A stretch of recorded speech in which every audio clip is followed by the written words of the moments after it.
Step out of the vehicle. Right now. Officer, is there a problem? Officer, is there a problem? Put your hands where I can see them. I will. What are you doing on this property? I bought this factory last week. That's the worst excuse I've heard all year! You might want to verify that before you make a very big mistake.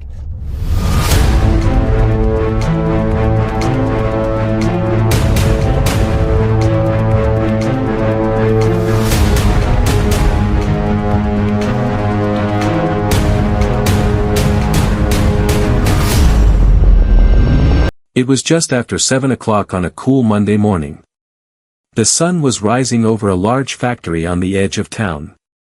Workers were driving through the front gates, ready to start another busy day. Some carried coffee cups. Others talked with friends as they walked toward the building. Everything seemed normal, and nobody expected the drama that was about to unfold. A few minutes earlier, the sheriff's office had received a phone call. The caller reported seeing a suspicious man leaving the factory property. The person claimed the man did not belong there and might be trespassing. The report sounded serious enough to get immediate attention. Sheriff Randall Briggs decided to respond himself. Briggs had spent many years wearing a badge. He trusted his instincts and believed he could spot trouble quickly. As he drove toward the factory, he became convinced that he was about to catch someone who had no right to be on private property. In his mind, the case was already clear before he even arrived at the scene. When Briggs spotted a black SUV leaving the factory gates, he turned on his lights and pulled the vehicle over. Behind the wheel sat a calm man who showed no sign of fear. The sheriff believed he had stopped a trespasser. What he did not know was that the driver had completed a multi-million-dollar deal just 1 week earlier. That man was now the legal owner of the entire factory. He had purchased the property, the buildings, and the business itself only 7 days before. Yet within moments, he would find himself treated like a criminal. Before the morning ended, hundreds of workers would witness a mistake that Sheriff Briggs would never forget, and the truth would turn everything upside down. Marcus Ellison was not born into wealth. He did not inherit a large company or receive special favors. Years earlier, he had started with a single delivery truck and a dream. He worked long days and even longer nights. While others slept, Marcus planned routes, made deliveries, and searched for new customers. Little by little, his small business grew. Over time, that one truck became a large logistics company that served customers across several states. As the years passed, Marcus earned a strong reputation in the business world. He became known for helping struggling manufacturing companies. When factories faced closure and workers feared losing their jobs, Marcus looked for ways to help. He believed that businesses should support communities, not abandon them. Because of that belief, hundreds of workers across different states had steady jobs and a chance to provide for their families. The factory outside town was his newest project. For months, rumors had spread that the plant might shut down. Workers worried every day about losing their paychecks. Some had spent decades working there. Others had children depending on them. When Marcus learned about the factory's problems, he stepped in. Just 1 week earlier, he had completed the purchase. His goal was simple: keep the doors open and keep people employed. Despite his success, Marcus was not flashy. He did not wear expensive jewelry. He did not travel with bodyguards. He did not drive a luxury sports car. Most people would never guess he owned several businesses. He preferred simple clothes, honest conversations, and hard work. That morning, he arrived early because he wanted to inspect the factory himself and meet more of the workers. As Marcus walked through the building, employees greeted him with smiles and handshakes. Some thanked him for saving their jobs. Others stopped to introduce themselves. There was a feeling of hope inside the factory that had not existed for a long time. Many workers believed Marcus had given the company a second chance and protected the future of their families. If you're enjoying the story so far, make sure to like, subscribe, and comment where you're watching from today. As Marcus left the factory grounds that morning, he expected a normal day of meetings and planning. He had no idea that within minutes he would be treated like a criminal. And if anyone had seen what was coming next, they would have thought the same thing: the sheriff had picked the wrong man. Sheriff Randall Briggs had spent more than 20 years working in law enforcement. During that time, he had seen many different situations. He had handled robberies, traffic stops, and emergency calls. Many people in town knew his name. Some saw him as a strong officer who kept order. Others believed he was too quick to judge people before learning the full story. Briggs was known for his aggressive style of policing. He believed that showing strength was the best way to control a situation. When he arrived at a scene, he liked to take charge immediately. He rarely slowed down to ask extra questions. In his mind, hesitation could lead to mistakes. Because of this, he often trusted his first impression more than anything else. Over the years, Briggs became convinced that his instincts were almost always right. He believed he could identify trouble the moment he saw it. If something felt suspicious to him, he usually treated it as a fact instead of a possibility. His confidence grew stronger with every year he wore the badge. Few people challenged his decisions, and that only increased his belief that he was usually correct. Not everyone agreed with his methods. Several complaints had been filed against him during his career. Some residents felt he treated certain people unfairly. Others claimed he sometimes made assumptions before looking at all the evidence. A few complaints even accused him of profiling people based on how they looked rather than what they had done. Still, none of those complaints led to serious consequences. Briggs remained in his position and continued doing things the same way. Because he had never faced major discipline, Briggs saw no reason to change. He believed his record proved he was doing his job well. Whenever criticism came his way, he brushed it aside. Instead of learning from those moments, he became even more certain that his instincts were better than anyone else's judgment. Facts were important to him, but only when they matched what he already believed. On the morning Marcus Ellison drove away from the factory, those habits would shape every decision Briggs made. Before he spoke a single word to Marcus, he had already formed an opinion. Before he looked at any documents, he had already reached a conclusion.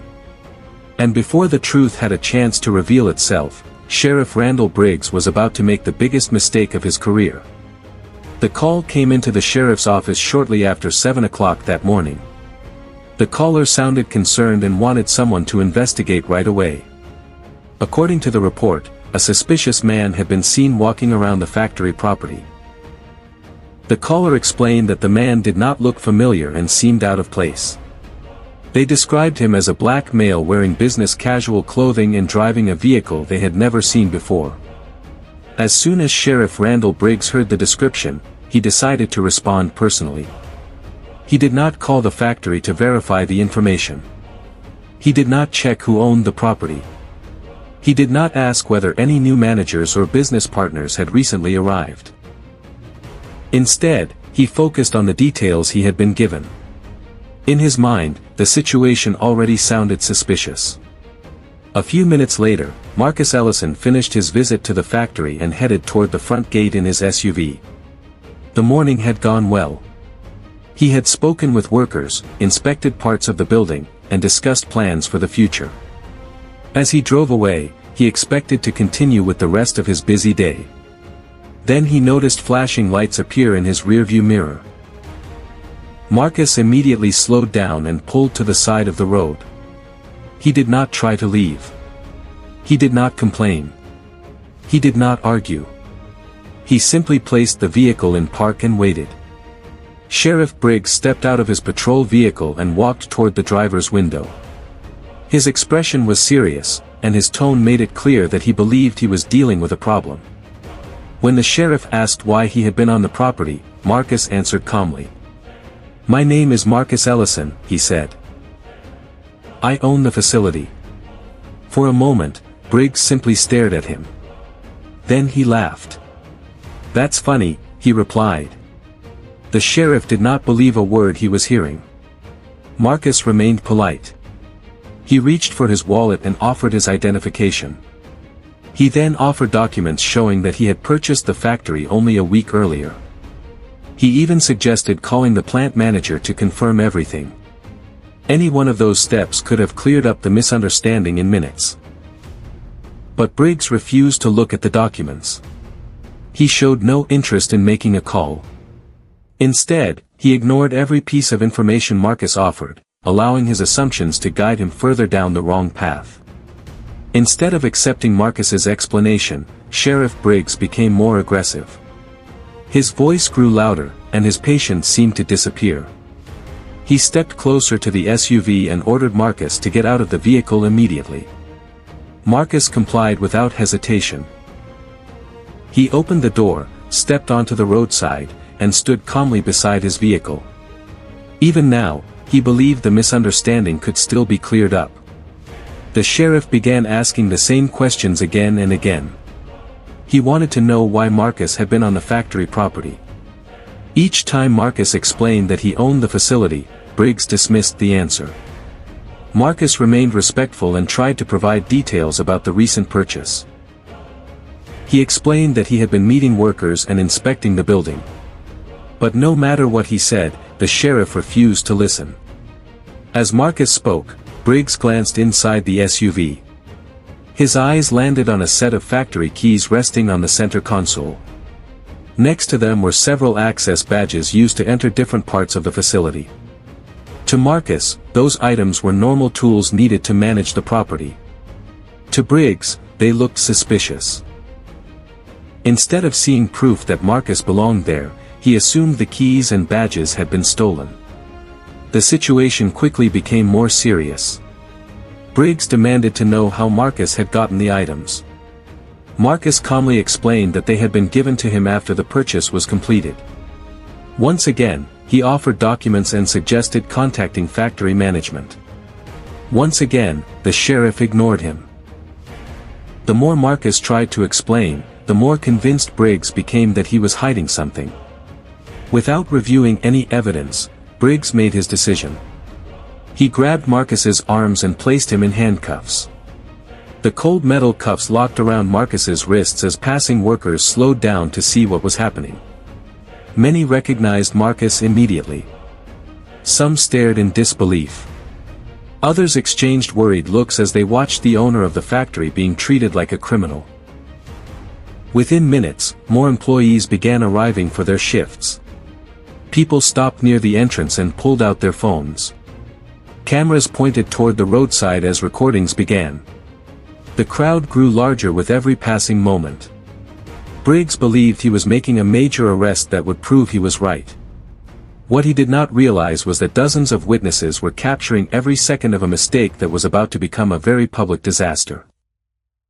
The sight of Marcus Ellison standing beside the road in handcuffs quickly caught the attention of workers arriving for the morning shift. Cars slowed near the factory entrance. Employees stepped out and looked toward the growing crowd. Many could not believe what they were seeing. Only a short time earlier, Marcus had been walking through the factory, shaking hands and speaking with workers about the future of the business.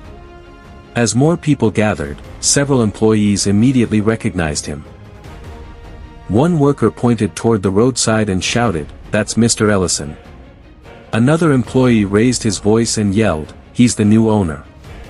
Their words spread quickly through the crowd. People who had recently met Marcus began talking among themselves. They knew exactly who he was and why he had been at the factory that morning. Several supervisors heard the commotion and rushed outside. When they reached the scene, they were shocked to see Marcus in handcuffs. They tried to explain the situation to Sheriff Briggs. They told him Marcus had purchased the factory only days earlier. They explained that he had spent the morning meeting employees and inspecting the property. But the sheriff showed little interest in what they had to say. Instead, Briggs ordered everyone to stay back. He warned the crowd not to interfere. The more people tried to explain, the more determined he seemed to continue. Meanwhile, phones appeared throughout the crowd. Workers began recording from different angles. Some streamed the event live. Others called friends and co-workers to tell them what was happening. Every minute brought more attention to the scene. Soon the crowd became even larger. Dozens of witnesses were now watching everything unfold. Plant managers arrived and tried to speak with the sheriff. Members of the Human Resources Department rushed outside after hearing reports of the arrest. Security personnel also arrived and attempted to explain that Marcus had full access to the property because he was the owner. Every person who stepped forward delivered the same message.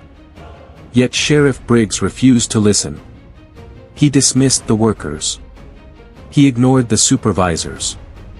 He brushed aside the managers, the security staff, and the human resources team. No matter who spoke, his response remained the same. He believed he was right, and he was not willing to change his mind. What Briggs failed to understand was that with every witness who arrived and every camera that started recording, the evidence against his actions was growing. The crowd was still growing outside the factory when a black car pulled up quickly near the entrance. The factory's general manager stepped out, holding a thick folder tightly in his hands. His face looked serious as he moved through the crowd. People stepped aside for him, knowing he had the authority to speak on behalf of the company. He walked straight toward Sheriff Briggs and stopped in front of him. Without wasting time, he opened the folder. Inside were official documents that showed the full truth about the factory's ownership. There were ownership transfer papers, signed purchase agreements, corporate records, and official county filings. Every page confirmed the same thing. Marcus Ellison was the legal owner of the factory.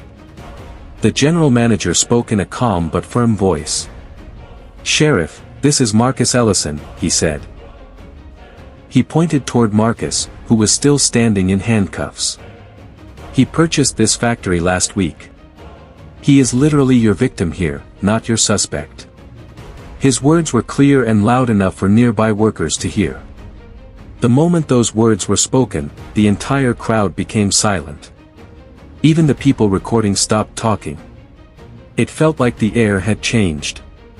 Dozens of employees stared at the sheriff, waiting for his reaction. Many had already recognized Marcus, but hearing it confirmed by the general manager made everything feel real and final. Sheriff Briggs hesitated for the first time. Slowly, he reached for the documents in the folder. He began reading them carefully. Page after page showed the same truth. The signatures, dates, and official stamps all matched Marcus's story. There was no mistake. No confusion. No doubt left at all. As Briggs continued reading, his expression started to change. His face tightened. His confidence faded. The certainty he had carried all morning began to disappear. Everything Marcus had said was true. Every warning Marcus had given him had been correct. And now, hundreds of employees stood watching as the truth became undeniable. The sheriff realized that this was no longer just a simple misunderstanding. It was a public mistake that everyone present had already seen from the very beginning.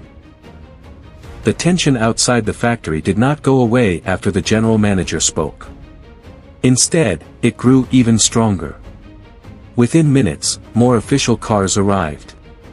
A county commissioner stepped out first, having heard reports that a serious mistake might be unfolding at the factory gates. He moved quickly through the crowd, looking at the scene with concern. Not long after, Sheriff Briggs's own supervisor arrived. His face showed that he already understood something was wrong. At the same time, dozens of videos recorded by employees were already spreading online. People had filmed Marcus being stopped, questioned, and placed in handcuffs. The situation was no longer private. It was now visible to the public in real time. The supervisor took control of the situation and asked for a full explanation. Workers, managers, and security staff all spoke at once, trying to explain what had happened. He then reviewed the documents, the statements, and the early video footage. The evidence painted a clear picture of the entire event from start to finish. It showed that Marcus had done everything correctly. He had complied with the sheriff's orders without resistance. He had identified himself clearly and respectfully. He had provided official documents proving ownership. He had even offered to verify everything by calling the plant manager. At every step, he had tried to prove the truth. But the evidence also showed something else. Sheriff Briggs had ignored each opportunity to confirm the facts. He had refused to read the documents properly. He had dismissed every explanation without checking. Instead of slowing down to understand the situation, he had acted on assumption and confidence alone. After reviewing everything, the supervisor made a clear decision.